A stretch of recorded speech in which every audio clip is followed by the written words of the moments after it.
नमस्कार बंधुरा आमी पलाश विश्वास और आपनारा देखছেন पलाश विश्वास भिडियोज। आशा करी आपनारा प्रत्येके भालो आছেন और आपनाদের বাগানের গাছগুলিও ভীষণ ভীষণ ভালো আছে। বন্ধুরা থাম্বনেল আর টাইটেল দেখে বুঝতেই পেরে গেছেন যে কোন বিষয় নিয়ে আলোচনা করব।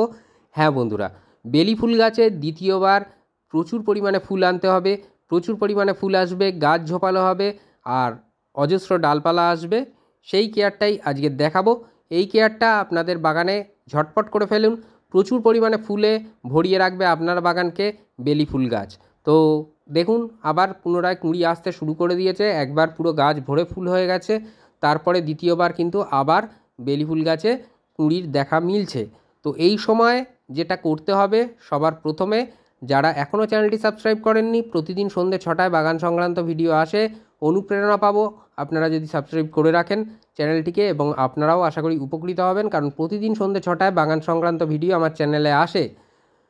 আর অবশ্যই শেয়ার করে দেওয়ারও অনুরোধ রইল। আর এই যে ফুল হয়ে যাওয়ার পরে যে ডালগুলো থাকবে না বেলি ফুল গাছের, সেগুলোকে পিঞ্চিং করে দেবেন বা প্রুনিং করে দেবেন, তাহলে গাছটা লতিয়ে যাবে না আর যথেষ্ট ঝোপালো হবে গাছটা। এই যে দেখুন কুড়ি হয়ে গেছে, মানে ফুল ফুটে গেছে, তারপরে কিন্তু আমরা ডালগুলোকে কেটে ফেলবো। তো বা হার্ড প্রুনিংও করতে হতে পারে বা হালকা পিঞ্চিংও করতে হতে পারে। তো চলুন ডালগুলোকে কেটে ফেলি এবং কিছু ডাল পিঞ্চিং করে দিই। দেওয়ার পরে যে খাবার দাবার দেওয়া সবটাই আজকের দেখিয়ে দেবো, যে কোন কোন খাবার এই সময় দাঁড়িয়ে গ্রীষ্মকালে আপনাদের বেলি ফুল গাছকে নতুন করে জীবনদান করবে এবং প্রচুর পরিমাণে ফুল নিয়ে আসবে অতি দ্রুততার সাথে। তো খাবার তো দিতেই হবে, কারণ টবের মিডিয়া বেলি ফুল গাছ হচ্ছে। যদি মাটিতে থাকতো কোনো প্রয়োজন পড়তো না সেভাবে খাবার দেওয়ার, হালকা কিছু তরল সার দিলেই কিন্তু আপনাদের বেলি ফুল গাছ খাবার পেয়ে যেত। তো দেখুন এই যে বেলি ফুল গাছের ডালপালাগুলো ছেঁটে দিলাম, এরপরে আগাছা দমন বা আগাছা পরিষ্কার করতে হবে এবং মিডিয়াটা হালকা খুঁচিয়ে নেব। বৃষ্টি হয়ে গেছে যে কারণে মিডিয়াটা হালকা ময়েশ্চারও আছে, কোনো সমস্যা নেই, খাবার দাবার দিলে খুব ভালো হবে রেজাল্ট। আর মাটিতে মানে জমিতে যাদের গাছ তাদের এই কারণে বললাম যে কিছু লিকুইড সার বাইরে থেকে দিলেই কাজ হয়ে যায়, কারণ যতদূর ইচ্ছা গাছ কিন্তু টবের মাটিতে শিকড় চালিয়ে নিতে পারবে, যেখান থেকে খাবার তারা সংগ্রহ করবে, যেখানে খাবার আছে।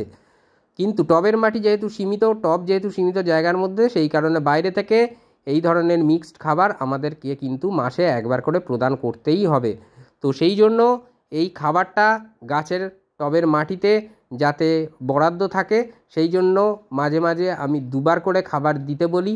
তার কারণ অর্গ্যানিক খাবার ভাঙতে সময় লাগবে, গাছের গ্রহণ করতে সময় লাগবে, সেই কারণে যদি 15 দিনের ব্যবধানে দেওয়া যায় তাহলে খুব ভালো রেজাল্ট পাওয়া যাবে।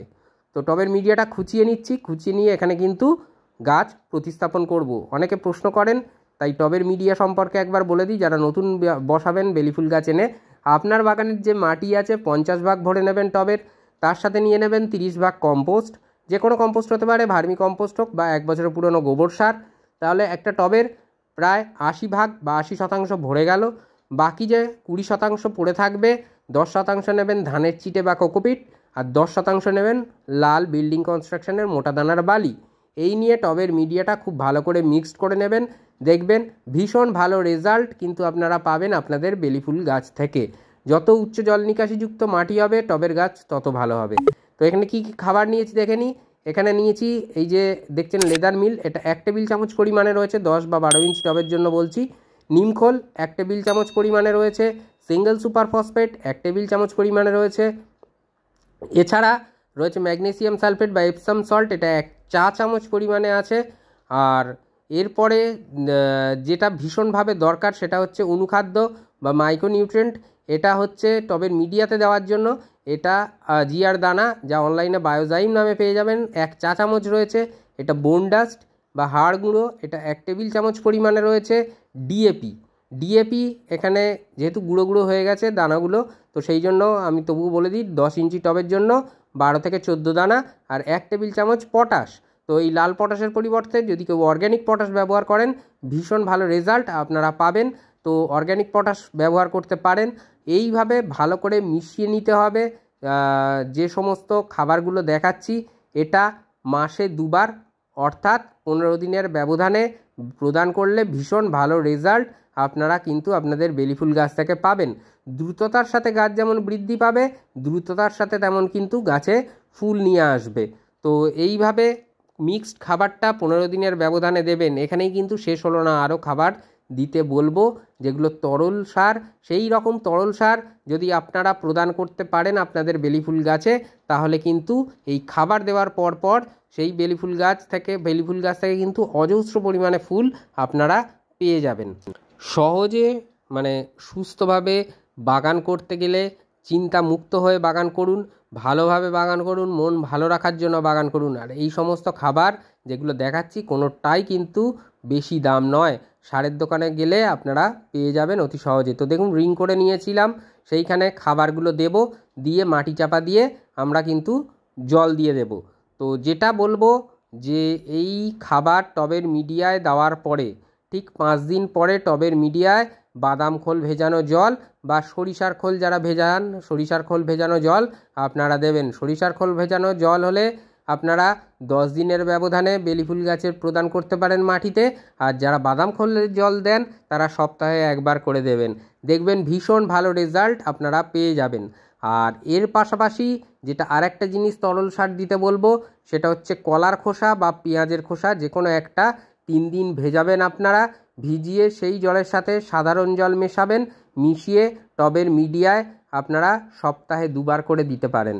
তাহলে দেখতে পাবেন পটাশিয়াম, যে জৈব পটাশিয়াম, তার কিন্তু একদম দুর্দান্ত সোর্স এই পেঁয়াজের খোসা বা কলার খোসা, যে কোনো একটা বা দুটোও একত্রে নিয়ে ভিজিয়ে পরিমাণ মতো, অবশ্যই বেশি বেশি দেবেন না, তাতে ক্ষতি হতে পারে। কম দিন বা সামান্য বেশি হলে কোনো সমস্যা নেই। তো ভিজিয়ে রাখবেন 3 দিন, ভিজিয়ে রেখে তার জলটার সাথে সাধারণ জল সমপরিমাণে মিশিয়ে টবের মিডিয়ায় দিতে থাকুন। দেখবেন বেলি ফুল গাছে কিন্তু ফুলে ফুলে ভরে যাবে। আর যেদিন টবের মিডিয়ায় খাবার দিলাম তারপর থেকে কতদিন পর পর দিতে হবে সেটা তো বলেই দিলাম।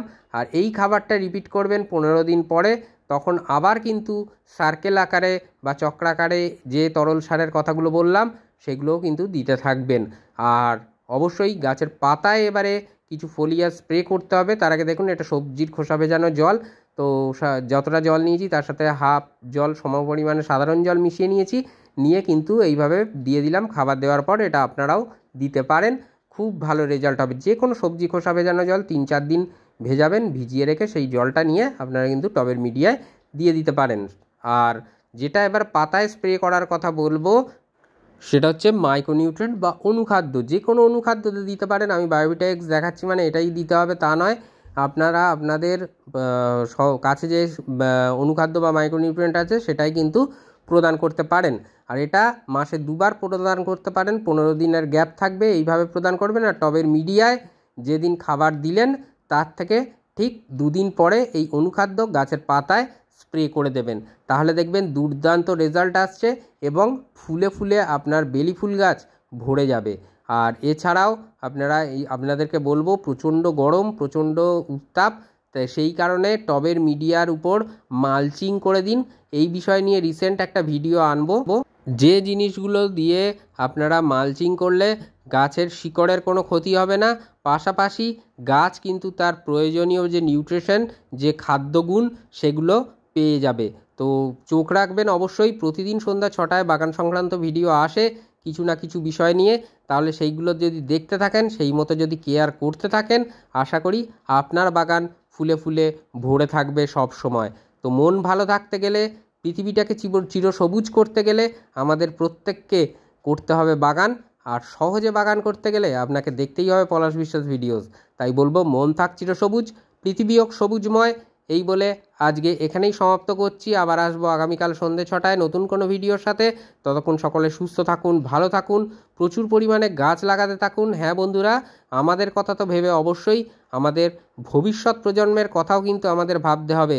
চারিদিকে কংক্রিটের জঙ্গল যেভাবে গড়ে উঠছে তার বিরুদ্ধেই বলতে পারেন। যাদের বাড়িতে যতটুকু জায়গা আছে বাগান করুন। আমার খুব স্বল্প পরিসর জায়গা, তার মধ্যেও কিন্তু আমি বাগান করি, আপনারা দেখেন।